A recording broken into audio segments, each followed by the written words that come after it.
Aloha, you're listening to Chad Ford's NBA Big Board on the Locked On Podcast Network. I'm with the Athletics' John Hollinger, and we are going to overreact today and talk about preseason rookies and sophomores. Here we go.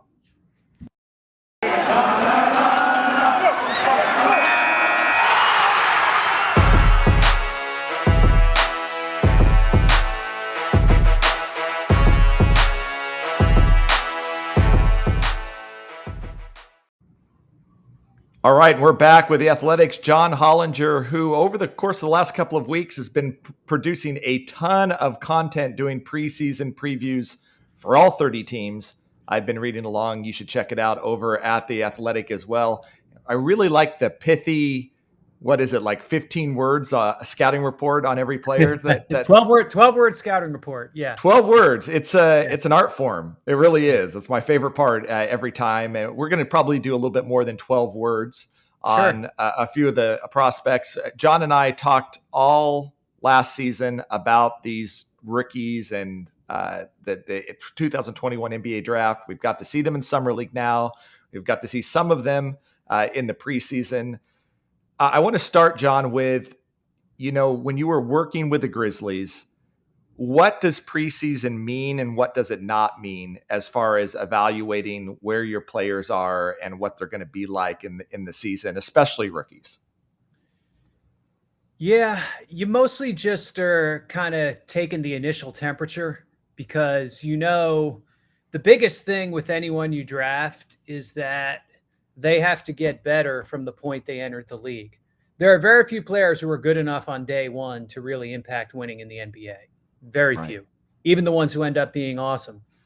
And so you're trying to see where they are right now to get your kind of initial conditions so you can see if they're trending upward or not.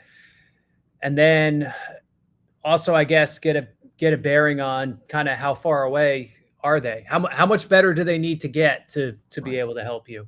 And it's different for everyone. It depends too. Is the guy a 4-year player or was he a one and done? And those kinds of things. And then I think the other thing you're looking at is this it depends. Is this a guy I'm counting on to be playing for us the first week of the season, or is this guy a guy who's 11 through 15 on the roster and is a developmental player, in which case, you have different expectations and you have different kind of needs for what you see to happen, need to see to happen. So there's a lot going on there. I think in general, you try not to overreact too much, though, to what you see. Now, the one thing that is nice is usually preseason, you get to see under the hood a little more on other teams with guys who may not play much during the year. So a lot of front offices spend time evaluating that and looking at these other teams, especially when we played 8 preseason games and preseason was just this endless slog, which isn't anymore. That you had some time to really get some evaluation done on these secondary players on other teams. We don't get to see the number 1 pick in the draft, Cade Cunningham. He's been out of preseason with an injury. How much does it affect a young player's start that they don't get those preseason reps? Is that hurt Cade Cunningham this year, that he's not out there in camp and playing preseason basketball? Yeah, is that going to hurt his progress? I think it hurts these guys when they come in behind, when they don't have the benefit of it, especially if they miss the whole training camp. And the preseason minutes. Yeah, I think that's an issue. And it's not that his whole year is screwed. It's just that he's going to be behind, right? When he does take the floor, he's going to be in September rather than in mid-October like everyone else. So I do think that'll be something of a factor, especially those first couple games when he comes back and is just like, whoop, you're playing against NBA players. It's a big jump. It's a big jump from summer league and missing camp and missing those preseason reps to, okay, this is a real game. Yeah, totally. I don't think the injury is supposed to be particularly serious for Cunningham. It sounds like more than anything else, the Pistons are just playing it safe. So hopefully we see him soon. Let's talk about some of the other guys that were at the top of this draft. Big expectations for Jalen Green. I thought he's going to be the favorite to be Rookie of the Year. Just in part because I thought he has the best chance to just score a ton of points this Yeah. year on a really bad Rockets team. He's kind of struggled out of the gate a little bit. 34% shooting from the field, 20% shooting from three. This wasn't exactly the performance I think the Rockets were hoping to see from Jalen Green in the preseason. Yeah. And I think, though, if you looked at what he did in the G League last year, I don't think it was realistic to expect him to come into NBA games and start scoring 20 a game right away. Right. And so I think that's probably, this is what he is right now. And he could be a completely different player in December, but this is what he is right now out of the gate. Again, there are very few 19-year-olds who are good NBA players out of the chute. Like, that's just not how it works. Right. I think, again, let's see in January, February where Jalen Green is. I'm still putting my bets on him being rookie of the year this year, though he didn't get the hottest start, certainly of the top rookies. Yeah, I mean, it ends up being a points per game competition a lot of times, and so Right. you got to think he's got pretty good odds in that kind of setup. If Cade starts slow, that'll help him. Evan Mobley, I think we're going to talk about in a second, would be probably the other most prominent contender. Jalen Suggs, maybe. So he's got as good a chance as anyone still. Yeah, so let's talk about Evan Mobley, a guy that I think I expected to be a little bit further behind, especially in a rookie of the year type race. I thought he had a pretty nice preseason, actually. I thought he showed a lot of things. And, one of the question marks I had is how are the Cavs going to use him with Jaron Allen and with Lauri Markkanen right now? And again, we saw him shine the best when they put the ball in his hands. Yeah, he was able to do a lot of stuff off the dribble, like attacking from the 3-point line, even off the dribble. And, they've been playing sometimes actually with a big point guard with all three of the, a big lineup with all three of those guys on the floor at the same time, which kind of sort of works. And also the Cavs small forwards are bad, so it's not really hurting anything. So it's interesting. Based on what we saw in Summer League, we looked like, okay, it's going to take a while. He's a little ways away. Now, all of a sudden, you watch him in preseason, it's like, oh, wow, that was fast. Like, here he is. And it's a lot more of the types of things we thought we'd be seeing when we saw him at USC a year ago. So I would say a really encouraging start for Mobley, and we'll see if he can carry it over now into the regular season when the stakes are going to shift a little bit. Teams might do more things to counteract that big lineup Cleveland plays, jam up the paint and really make things difficult for them. But I think it's been, and both sides of the floor too. Like, he's had some impressive defensive moments too. Yeah, led all rookies in rebounding as well, which wasn't necessarily his strength at USC. It's clear that physically he's going to struggle being a 5 or even a 4 right now in the NBA, getting pushed around. I think strength's an issue. And so it is interesting, and kudos to the Cavs at times to try to play him differently, getting facing the basket, putting the ball in his hands a little bit. I think this is part of his game that he can develop. And if he starts sinking threes, I think we're going to get back on maybe Evan Mobley was the best player in this draft. Yeah, it's certainly a thought I had watching him against Chicago last week. I mean, he looked really good. Yeah.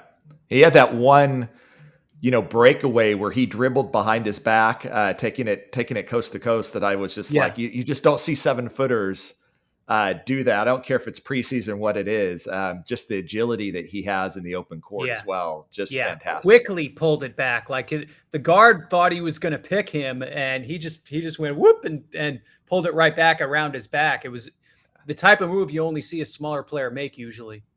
Yeah, and it was definitely, to me, one of the big standout moments for rookies. Just if you're thinking about sort of a moment that a player had, it was amazing. Let's talk about Scottie Barnes, because in some ways, I thought he may have had the most impressive preseason of any of the rookies. I was expecting less from Scottie Barnes coming in. Again, I wasn't sure how the Raptors were going to use him. That was a big question mark. He's so versatile. One of the problems with versatility is where are you going to pick your poison and use him? It ends up leading all rookies in assists, ends up leading the Raptors in assists in preseason as well. Is he going to be a big point guard in the NBA? Is this how you think the Raptors are going to use him? And is this the best use for Scottie Barnes?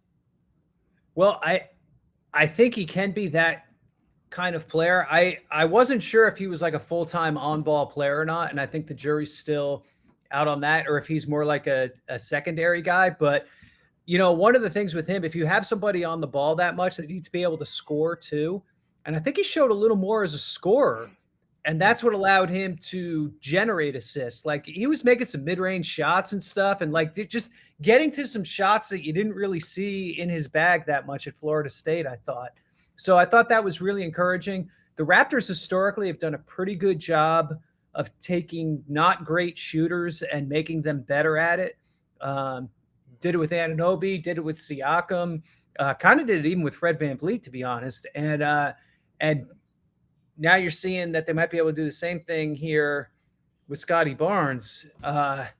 And when you combine that with his defensive potential to be at his size, truly switchable in the sense that he can guard 1, 2, 3, 4, and 5 basically against most lineups. Maybe don't put him on Joel Embiid, but most right. Other bigs even he can handle. And that defensive potential with that offensive playmaking potential, that's why I was high on him coming into the draft, and he's really looked the part. Yeah, he seems ahead of schedule right now. I think that's probably, what I was seeing out of Scottie Barnes in the preseason was maybe what I was hoping to see in like year 2 with Scottie Barnes for the Raptors. But defensively, it looks like he's already got it. And the Raptors are going to be using that way. And again, the 3-point shot's probably the one thing that's still coming along. I think he's only shot like 20% from 3. But to your point, talking to the Raptors, that was one of the things they've been emphasizing on him is just be more aggressive. Like, we trust you. Sometimes a little passive, Scottie Barnes was on the offensive end at Florida State. Be more aggressive, and we've seen him doing that right now. So if that confidence level gets up there, we're talking about Evan Mobley being the best player in this draft. Scottie Barnes has a potential to be the best player in this draft as well. And absolutely. And I absolutely think Raptors fans who freaked out on draft night that they passed on Jalen Suggs to get Scottie Barnes are in a completely different world right now. Feeling a lot better now. Yeah, especially when Jalen Suggs, who is a guy who I thought might have the second best chance of winning Rookie of the Year because I thought he was more NBA ready. You knew the Magic were going to give him a prominent role on this team. He starts out as the starter over Cole Anthony at point guard. And defensively, we definitely saw some things from Scottie Barnes. His first matchup was against Marcus Smart, which I think is sort of interesting because I kind of almost wonder whether they're not the exact same player, but could have similar type careers. Yeah. I think they're wired kind of similarly. Mm-hmm. And you saw those guys crashing into each other on opening night. But the offensive game for Jalen Suggs has been pretty problematic. And that I thought that was the biggest question about him coming in is half-court offense. Is he going to be able to be a pick-and-roll operator? Is he going to be able to get to pull up jump shots? Because we didn't see a ton of that at Gonzaga. It was a lot of transition, you could clearly see he was a good defender and was really good in the open court, but what kind of half-court offensive player could he evolve into? I think was the biggest question. I think it's still the biggest question. Eye test wise, I don't think he was as bad as his numbers. Like, as you say, I thought he looked pretty solid on the defensive end. But on a team with so few offensive weapons, you kind of hope he produces something at that end, and it's not really there yet. Yeah, it's definitely not panic time for the Magic by any stretch of the imagination. But Raptors fans had to feel pretty good about Scottie Barnes versus Jalen Suggs in the early going as well. And if I'm a Magic fan, it's not just that Jalen Suggs didn't quite shine, but Franz Wagner. And maybe I didn't expect this as much from Franz Wagner. I thought this was probably a little bit more of a work in progress.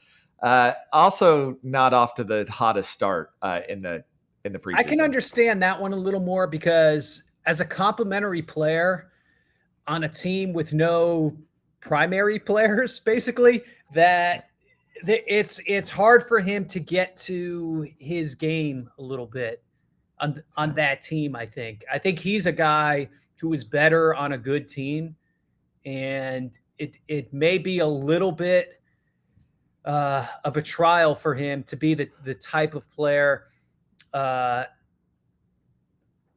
can make an impact on bad team. Like Chumo Kiki's a little like that too, actually. The rookie from a year ago where, they're big forwards, pretty good basketball IQ, make the right play and stuff. And I just think if you put more good players around those guys, I think they tend to look a lot better. So I guess I'm willing to forgive a little more what I've seen from Franz Wagner. My question in watching him and the Magic was one of the reasons we were excited about him was his defensive potential. I think that's where, especially the advanced analytics, really liked Franz Wagner. I think we kind of knew offensively he was a mixed bag and certainly not a guy that you want to be your primary offensive weapon. And you saw, even in Michigan get in trouble when that's what Franz Wagner was trying to do for them. Yeah. He maybe didn't quite look as athletic or maybe as switchable defensively as we saw at Michigan early on. I mean, that was sort of my early read just from the eye test is he going to be able to put up the sort of same defensive impact in the NBA that he was able to do in college? Does he have the lateral quickness, the speed to do that? I don't know if you have any thoughts on that early on. Probably not too developed on that front. I agree with you. I thought he'd be very switchable at his size. When I saw him in Michigan, Orlando keeps screwing with my head by putting his brother in the game, and then he gets lit, and I'm like, oh, wait a minute, what happened? He's horrible. It's a mess. But no, I jest. But yeah, I just wonder if he's a guy who's like the way he plays is just he's gonna look like not much when he's on a bad team. Oklahoma City surprises folks, passes on Jonathan Kuminga, takes Josh Giddey, which I thought was a little high, to be honest. I like Josh Giddey. I thought it was a little bit high personally. I can't remember where you had him exactly on your board. We don't really get to see him in the summer league. He gets injured in the first 5 minutes of summer league. He's been pretty impressive for Oklahoma City early on, especially I think the thing that we knew he was going to bring, which is he's an elite passer. He can really see the floor.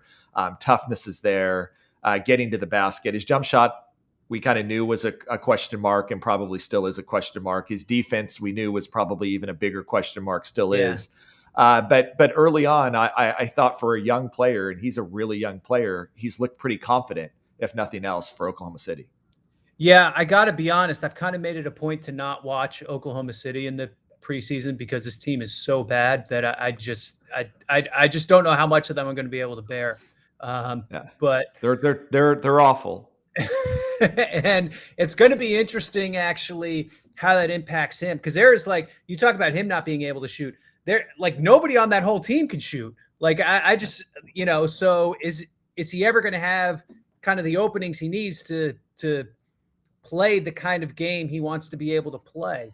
That I think that's going to be an interesting thing with that team. Because I mean, they're going to be last in 3-point shooting. I got to think, way last.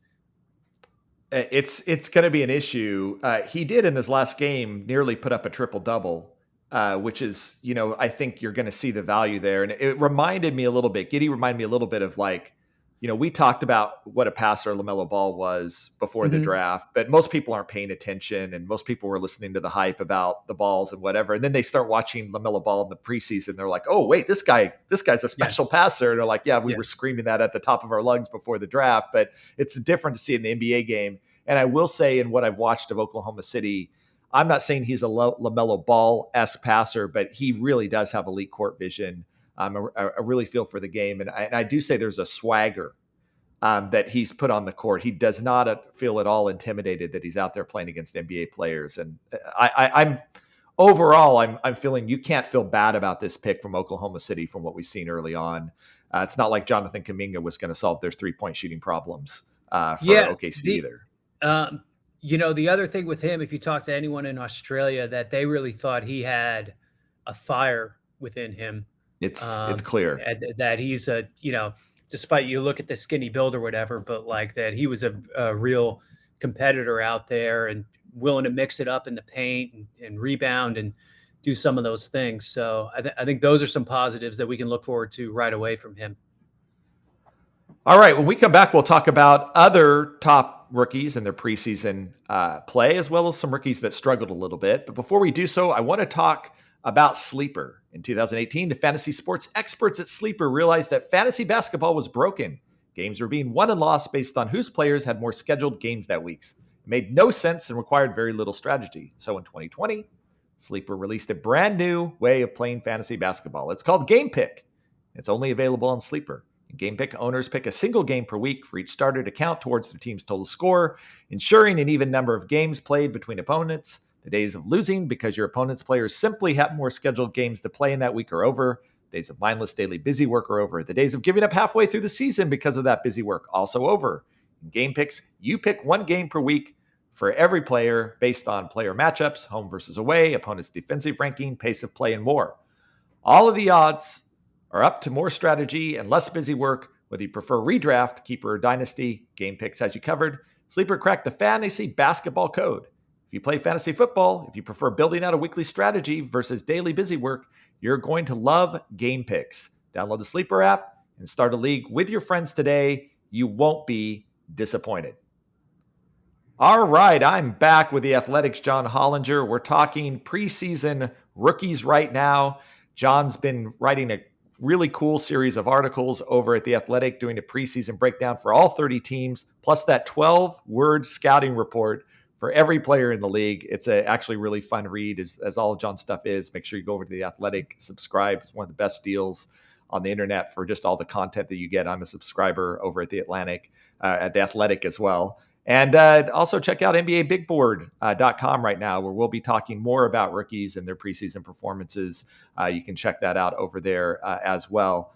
John, we've talked about the top guys in the draft. Jonathan Kuminga gets injured early on, so probably not a lot to say. We also just know that his role at Golden State this season, we're not going to see much of Jonathan Kuminga or Moses Moody unless there's major injury issues, I think, this year at Golden State. Davion Mitchell, 9th player in the draft, a little bit of a head scratcher about, their strength is their backcourt right now, and they draft Davion Mitchell. He's also one of the older players in the draft, so I think we expected him to come in and play pretty well. Defensively, he's been awesome. I think we expected that. One question we had is what kind of shooter he's going to be, whether that junior year at Baylor was an aberration to what we'd seen earlier in his career. So far, he's been shooting the ball well, both in preseason and in the summer league. What do you think about Davion Mitchell? What do you think about this fit in Sacramento? I don't know if you've seen them play yet, but this 3-guard lineup that they're putting out there. Yeah, and I mean they're kind of forced to play three guards a lot because they basically have no forwards on the team because they decided to keep 7 centers. So that that's just how they're built.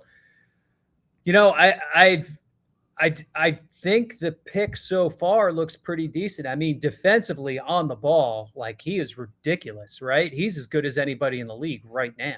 He's not backing down, and he's causing problems for guys and shocking. You can't get around him. Yeah. So he got Rondo to double dribble last night just because I think Rondo just wasn't expecting him just to get in his grill like he did. Yeah. Yeah. And I think the encouraging thing that you saw snippets of in Summer League and in the preseason is that the shooting didn't look like a fluke. I mean, small sample and whatnot, but like he was still able to get to, kind of those same kind of step backs and long threes that he was taking at Baylor, and it didn't look out of place. We haven't seen him in the paint that much, maybe. He is a little on the small side. So I think the entire question with him is just what kind of offensive player is he going to be? Because defensively, I mean, he's going to be a plus on that end. But is he just going to top out as like being Corey Joseph or something because he can't give you enough offensively? Or is he going to be more like a Marcus Smart level value where he's like a pretty decent offensive player and also, holy crap, the defense. And I think that's the only question with him. Now, Sacramento had to do some suboptimal surgery to even get to the roster to this point. I mean, trading, one of the best backup point guards in the league in DeLon Wright for like another big who that they didn't really need and is kind of replacement level in Tristan Thompson. They have like 6 or 7 centers on this team, right? Yeah, exactly. Like Marvin Bagley, like how does he even like play 5 with when you already have Rashawn Holmes was actually good. Alex Len, Thompson, Chimezi Medu, Damian Jones was non-guaranteed and they picked him up. It was like, really? Like you needed another one? Like, what are we doing here? But I digress. But Mitchell, I think that's looked really encouraging so far. You expect a little more immediate production, maybe with an older player, but even allowing for that, like I think right now you have to feel pretty good about that pick. Let's talk about his teammate at Baylor, Jared Butler, slides to 40th in the draft. You and I both had him ranked, I believe, as about a lottery pick, right? I had him rated as a lottery pick. Yeah, I think I had him 11th on my board. Yeah, I think he was around 14 or so. I mean, obviously the injury question mark at the end, created issues because he was held out of the NBA combine for concerns about his heart. Yep. There was also some concerns about his knee.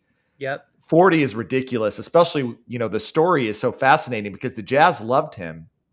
I was talking to the Jazz on the day of the draft, and I told them, man, I've talked to Jared Butler's agent. He thinks he has no stop point for him. I think he might get to you. And they were like, no way. There's no way he's going to get to them. It's like, that changes everything. Dennis Lindsey, who was their, executive president, was a big Baylor guy, had been on him early.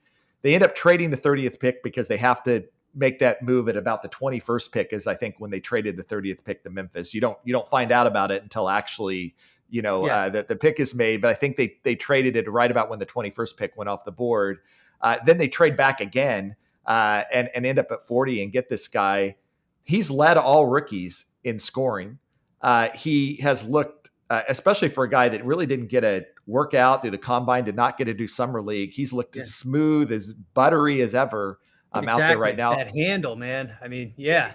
And he looks like he could be a legitimate rotation player for the Utah Jazz this year. On a contending team. Yeah. No, I'm not sure Quinn will do it. Yeah. But yeah. I've seen their preseason games, and to be their fourth guard, he doesn't have a lot of competition there to beat out. Like if he looks good, he can be that guy. And so he's looked tremendous. And I think one of the things that sticks out from this is that I think at a certain point, teams completely overdo it and outfox themselves on the health and medical front. And, Greg Oden was obviously this incredible cautionary tale, but I saw it from the inside too, that it would happen draft after draft. And, we finally got to the point with us where you're really having to push back and say, okay, what do you mean when you say this is a red flag, or what is, what kind of actual risk are we talking about? Because especially like once you get outside the top 10 picks, the risk is that the guy can't play, right?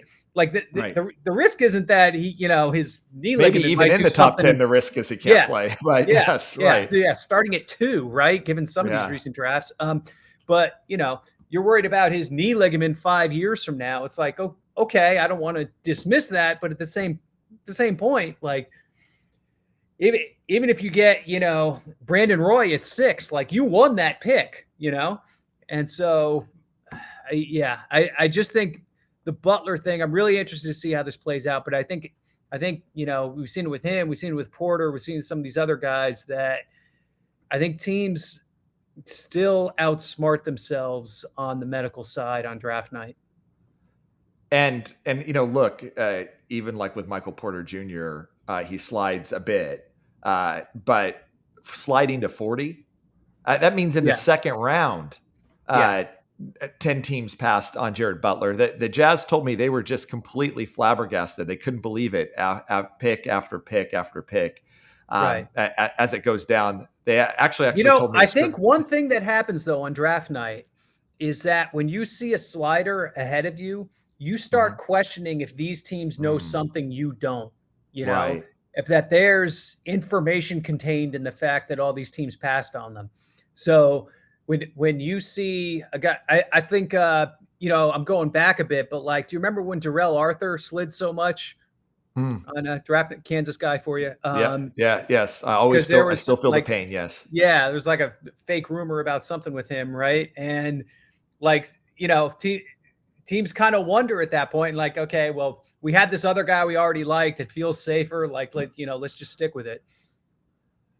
Again, get that at 20 or 15 or 10 at 40. I mean, really, there's a guy you like that much better that, because one of the things the Jazz told me is their doctors were okay. They were okay with him. And there were some issues there, but they were like, this was not like a massive red flag, for them. And so at some point, you better trust your own intel as well. I mean, these NBA teams are spending millions of dollars scouting and getting intel, and you're going to base it based off of the fact that other teams aren't taking him. I mean, again, I get it early in the draft. It seems bizarre at 40. This Jared Butler, be interesting. Quinn typically doesn't really play a 10-man rotation, even in the regular season. So it will be interesting to see how he gets minutes. But given Mike Conley's fragility in the past, certainly, Davion Mitchell, there's the potential here that he's going to get minutes and play on a contender. I'm always worried. Rookies typically can't help that much. But as far as a guy that they got on the minimum, the Jazz were under some financial crunches as well. This was one of the home runs of the offseason to me. Found money. Absolutely. Unbelievable. All right. Let's talk about another guy that slid in the draft that's looked awesome early on. Bones Hyland. Also another guy that, taken in the mid-20s, that looks like he may end up being a rotation player for Denver this season as well. Shooting the basketball, racking up assists. What do you think about Bones Hyland? He's looked good. I still want to see how it plays out in the regular season, because I do feel like Summer League is really designed for a player like him to shine, where if he's, a scoring guard who has the ball in his hands, like that, historically, those guys have looked really good in Summer League, even when they've turned out to be total non-entities as NBA players, right? So that's the one like cautionary flag for me. But the thing I like is that he has a skill and length package, even if he's not like explosively athletic. Like, he's got really long arms. He's he can shoot. He can handle. Like, there's some skill and craft to him, and I think he's going to be playing in an environment where he can come in with that second unit with Denver and have some freedom to do some of that stuff. So I think he's in a good situation too. I'm holding myself back a little bit though, because I just want to see how this looks in games that count. Yeah. I mean, that's fair for all of these folks. I mean, we're again, we said at the top, we're going to overreact a little bit, but at least the early going is Denver got a steal at, what was he at 25? And Nuggets front office, I mean, you got to hand it to them. They found guys. They're one of those teams that continues to find guys. I think later in the draft that are going to be helpful to them. Really like them. All right, let's talk about another one. This is my biggest mystery. John Hollinger loves Virginia. This is his team. You did not love Trey Murphy. Yeah, let's be honest. I had him as an early second rounder. I think I just got like a role player vibe from him. He's been good in the preseason. A lot of it has been kind of 3-point percentage, which is maybe going to cool down a little bit.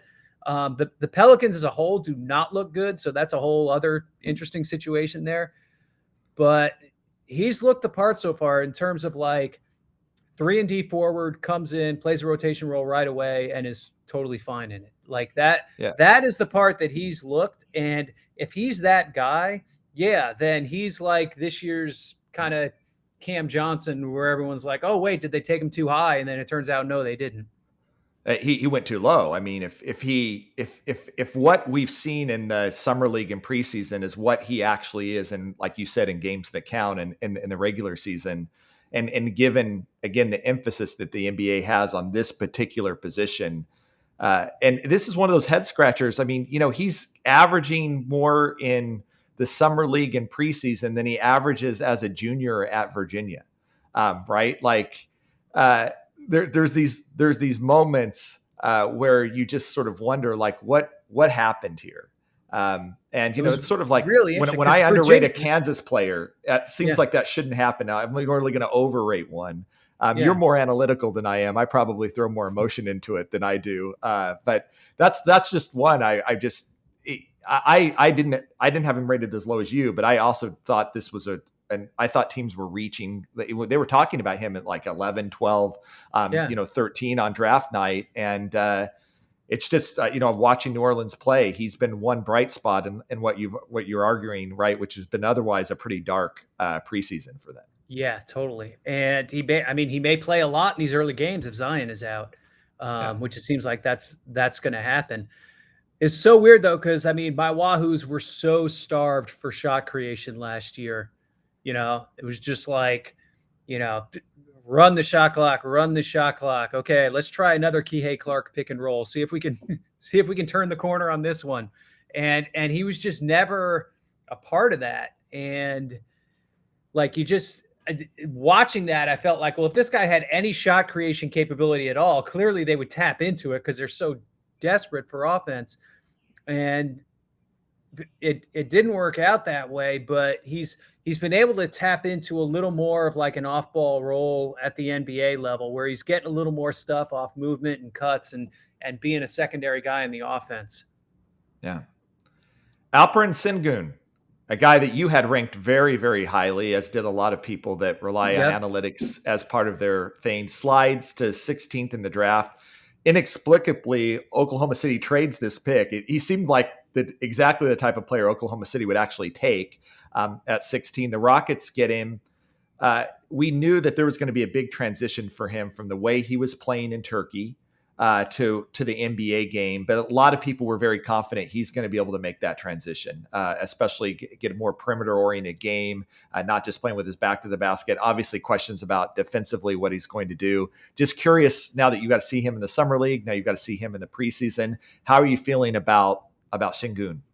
I feel pretty good about him. It looks like the Rockets are going to bring him along a little more slowly. Christian Wood and Daniel Tice are going to play a lot of minutes, and Sengun and Usman Garuba, be kind of more with the second group probably. But we've already seen him do some stuff with the ball, sling some passes where you really go, oh, wow, okay, that was cool.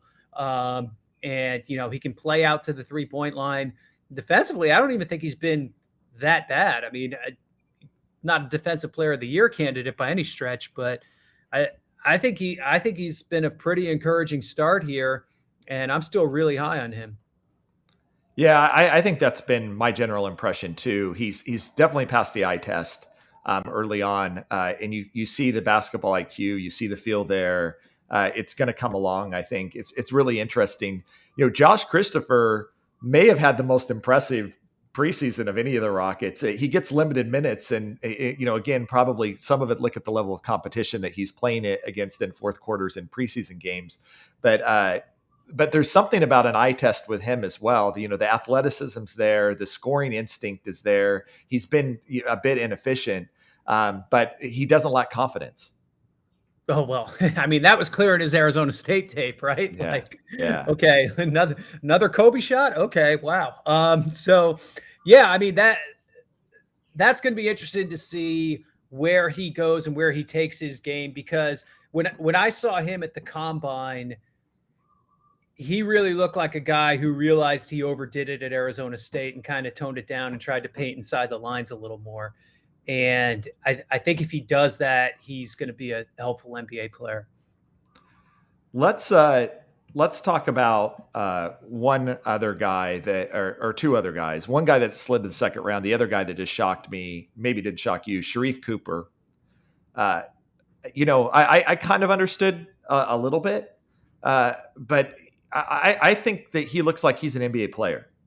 Watching him at Atlanta, I don't know what kind of minutes he's going to get this year. Probably next to zero, given again Trey Young and DeLon Wright they're locking down the point guard position. But every time that he's on the court, he does really interesting things. Yeah, he's going to be College Park Skyhawks leading scorer and assist man for sure.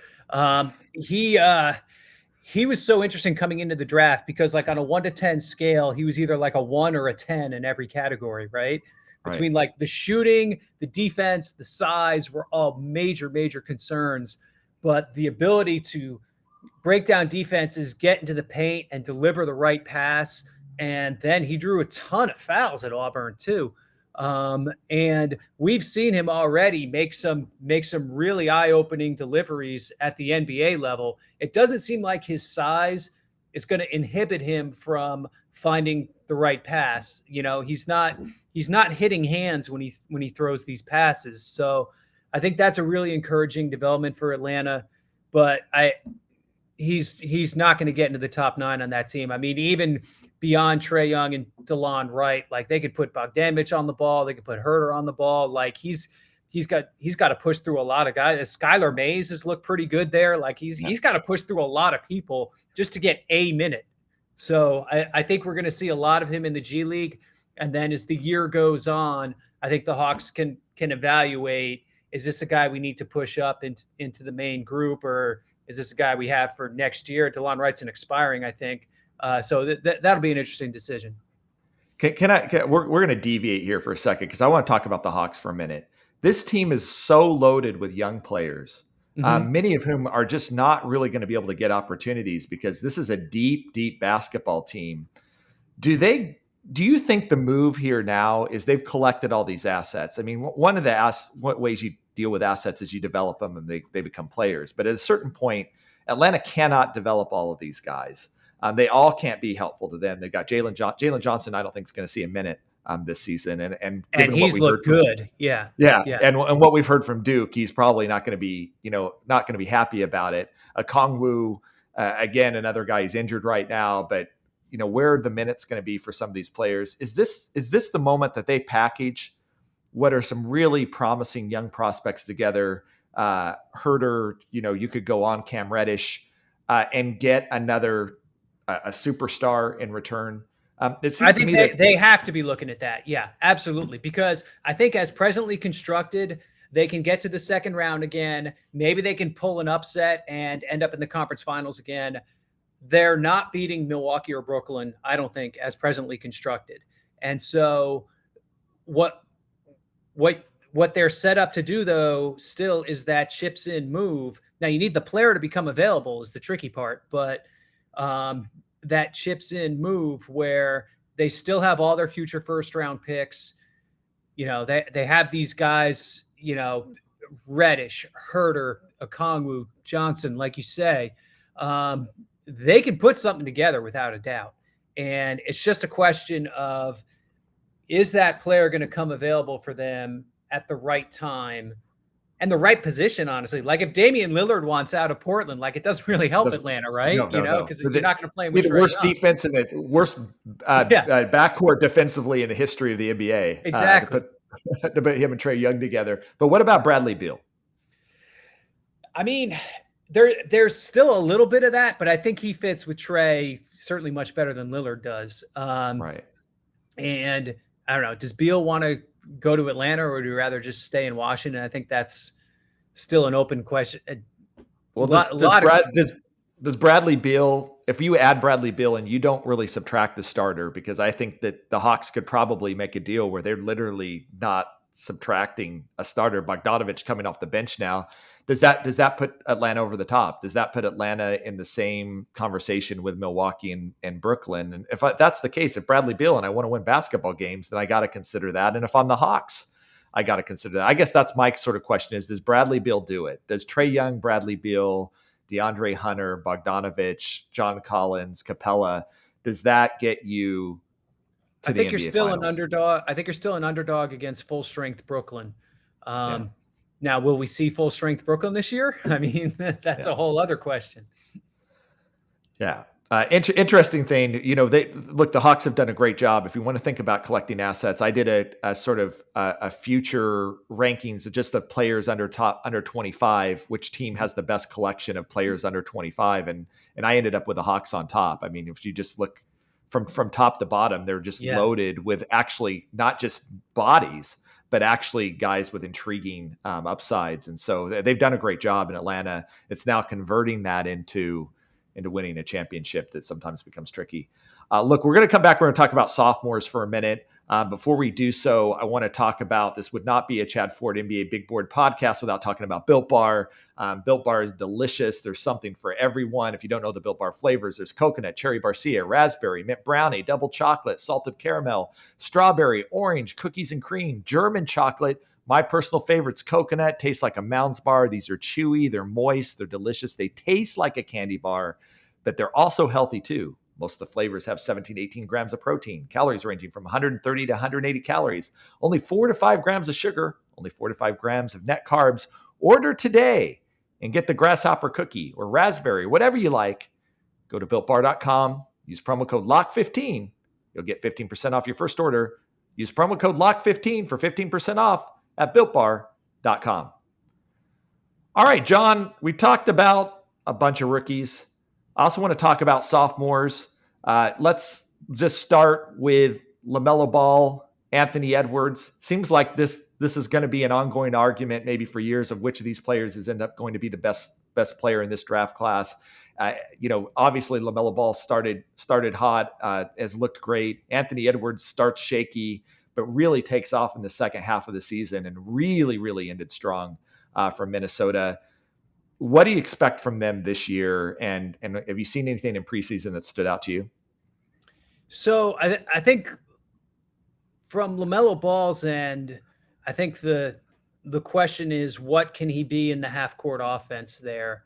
And can he be enough of a perimeter threat next to Hayward? Can he be an on-ball pick and roll guy who we know he's a wondrous passer, but can he be good enough on the ball as a scoring threat to then suck in defenses and really turn his passing into a weapon? Basically, is he going to be that kind of alpha type of player, or is he kind of, going to be a good player, but not maybe a special one? We don't know the answer to that yet. Edwards is interesting. I saw him last night. I think the T-Wolves are really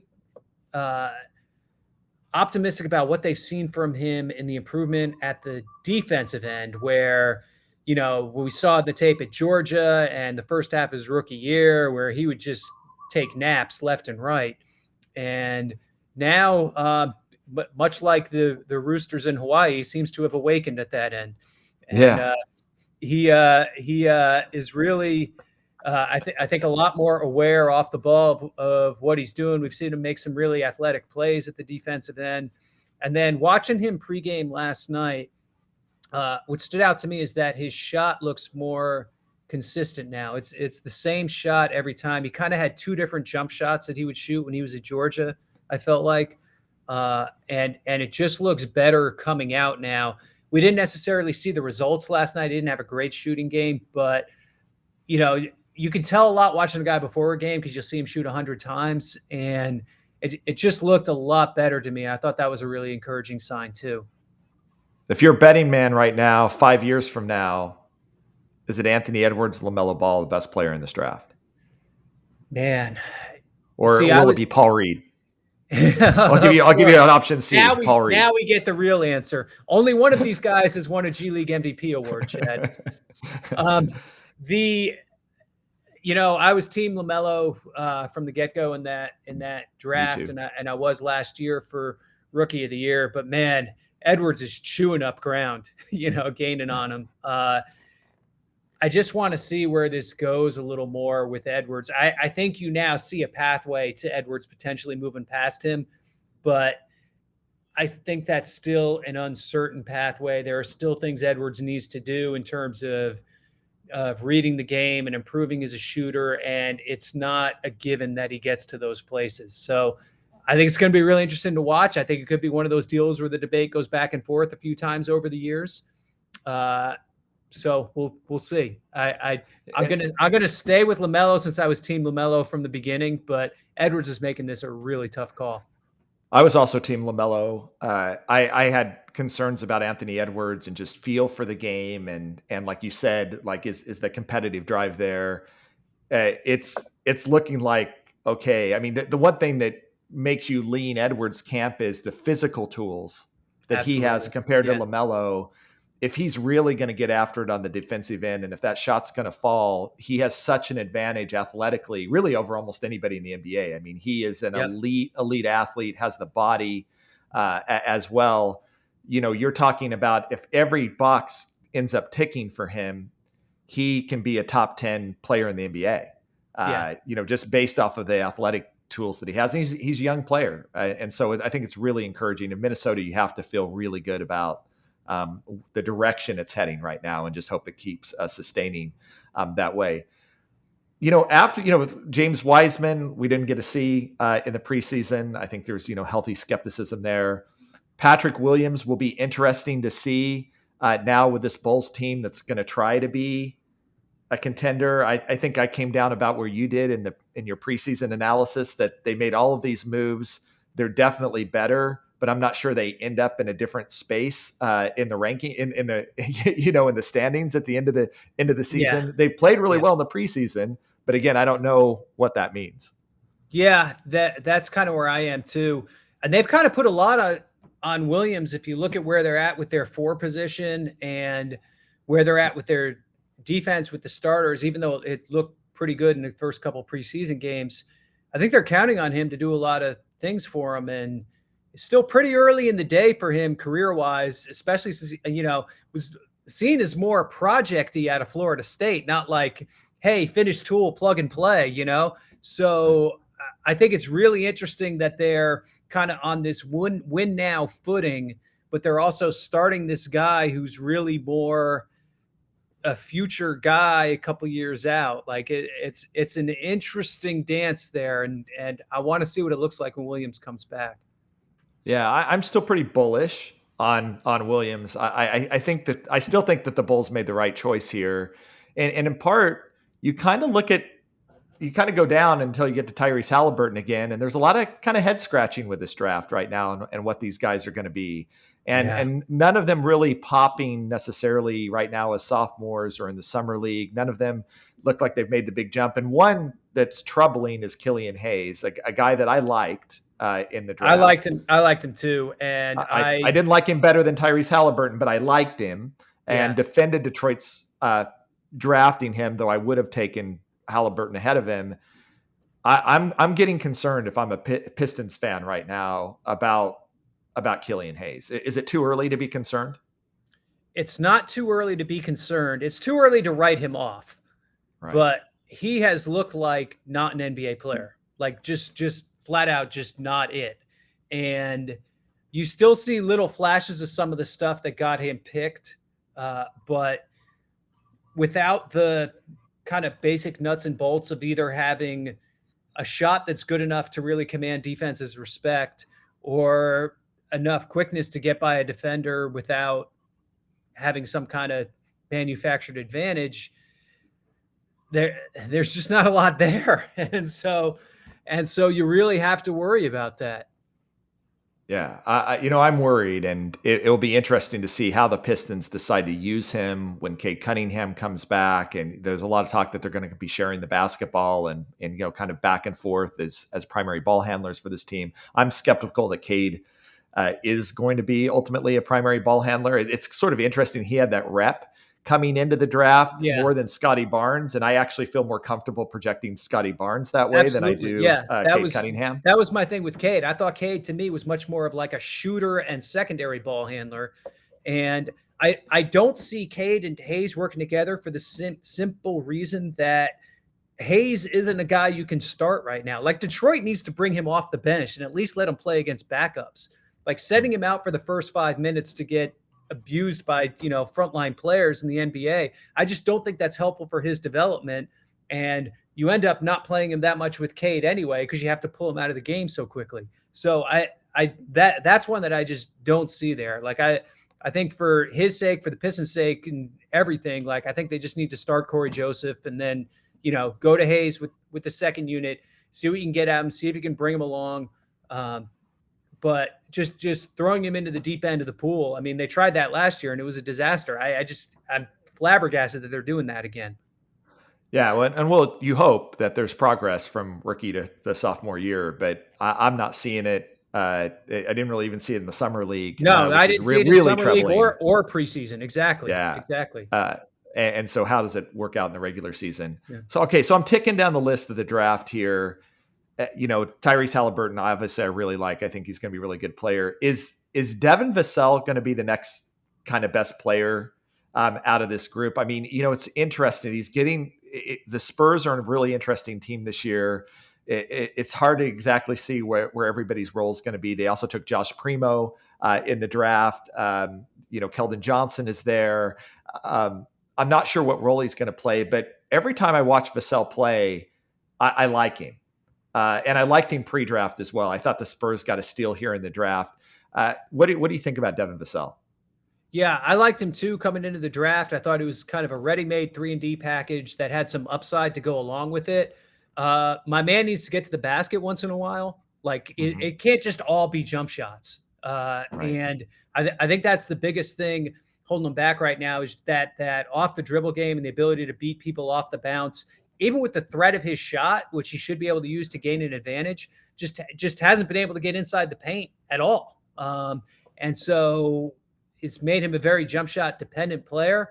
And it's like, if he can shoot 40% from three, then maybe it doesn't matter. But when you put yourself in a position where you have to shoot 40% from three, you're raising the bar pretty high for yourself. Right. Precious Achiuwa doesn't get much run in Miami. I think they try early on, decide he's unplayable. Getting a lot of minutes in Toronto. Again, we talked about their developmental team there and how they're developing players. He certainly looked better in the preseason this year. They're playing him at the 5. What do you think about him and this fit with Toronto? Is this a case where, again, on a certain team, you're going to be a really troubling fit, but you get to the right team and a team that believes in you is going to develop you. And maybe this is the best thing that could have happened to him in his career. Well, I think it's probably good for him to go from Miami to Toronto because he is going to play in Toronto. I mean, right. If you look at the other options at center there, like he's going to play, but right. Is he an answer? I mean, I have a hard time saying that. To me, he's like, he plays hard, he plays with energy, he rebounds. Doesn't really know what a good shot is. Doesn't have great feel for the game, especially at the offensive end. I don't think he's a guy like you can play through with the elbows or anything like that at all. And not like a super like above the rim guy either, where you're just having him dive to the basket on pick and rolls and he's dunking on people's heads. So to me, his value proposition is like, he's not a starting center to me, but I mean, what else do the Raptors have? I mean, that's what submarined their season last year. Right. So I don't know. I was a little flabbergasted by that whole trade where they took basically Achiuwa and a negative contract with $19 million for Dragic as the return in a Kyle Lowry sign and trade. Like that's like I don't think they came out ahead on that basically. So maybe I'm wrong. Though the chances that Dragic is a Raptor by the trade deadline are slim, right? You would think that, but again, the number you got to get to is 19 million for a guy who's going to be a backup point guard on any good team he goes to. So it's not as easy as you might think. And if you're, if he's not there because they bought him out, then they didn't win anything, right? Oh, exactly. So, yeah. So I just, that was a confusing episode to me. It's interesting as we keep going down this draft. I think there was some concern in the 2020 draft that this wasn't a great draft. It's hard to get super excited about this draft, seeing where some of the sophomores were. The best sophomores were Jordan Nwora, Isaiah Joe, Desmond Bane, 2 second-round picks, and I think the 30th pick in the draft. Xavier Tillman looked pretty good for Memphis too. Paul Reed, Sam Merrill has looked good. Sam Merrill, that last Grizzlies preseason game, I want to say he had 30. Now it was a little bit of a hodgepodge on the court, for both teams in that game, but he was knocking them down, man. Any of these guys intrigue you, or is this all just sort of preseason white noise right now with Nwora? I think Desmond Bane's going to be starting for Memphis this year. I think he's just like a good 3-and-D role player. That's all he is, but at 30, that's a good pick. Same thing with Xavier Tillman, older player drafted with the 40th pick. slides into a role as a backup 5, good defender, smart, can pass a little bit. That's what he's going to be in the NBA. Like, you're not getting some huge upside out of it, but picking that late, it's still a win. And we joke a lot. Free Paul Reed, by the way. Yeah, that's where we're going to end. I mean, we joke a lot about Paul Reed. Paul Reed looks great in the G League. He doesn't get a lot of minutes, right, for Philly. Even in the preseason, he's not getting a ton of minutes for them. Yeah. You joke free Paul Reed. Do you know something the Sixers don't? Is this just a log jam? Would he be, if he was on a bad team, like if he was on Orlando or Oklahoma City or something like that, would we be seeing him blow up right now and him getting big minutes? What's really up with Paul Reed? I mean, I know you love him, and I know the analytics point in his direction. I think what do you honestly think? I think they don't trust him because his game is still kind of wild and he's still a little, undisciplined at both ends. And so they figure if they're putting some guy in, for 10 minutes, they'd rather go with the known and something a little safer. I thought they hurt themselves last year in the playoffs playing Dwight Howard those minutes, but it's a big jump to play a rookie who was the 57th pick or whatever in second round playoff series. So I can understand that a little more. I do think whatever happens with Simmons, any smart team that's on those trade talks is saying, okay, you got to throw in this other guy too. You're not using him anyway. Does Neil O'Shea become GM of the year if he trades Damian Lillard for Ben Simmons, but really he trades Damian Lillard for Paul Reed? Trojan horse trade was really doing it for Paul Reed, right? Yeah, I mean, it's interesting. Last question, Ben Simmons.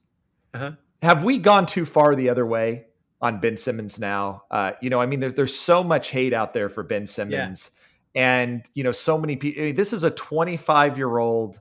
Multiple All-Star, runner-up for Defensive Player of the Year.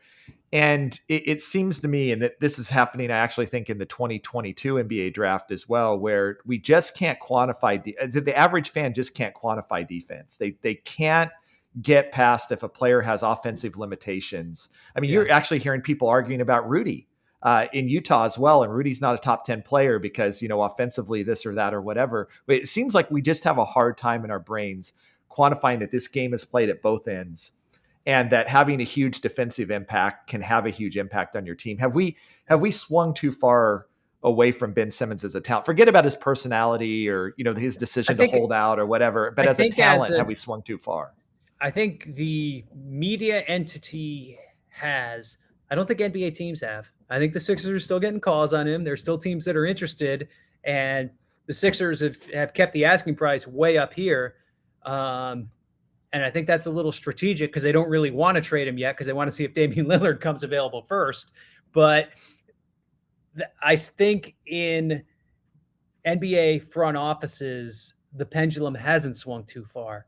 It's out here in media world where I think it has. Here's my I think you've posited Indiana as being maybe a team that could put together a package and you'd like that fit. What about Charlotte?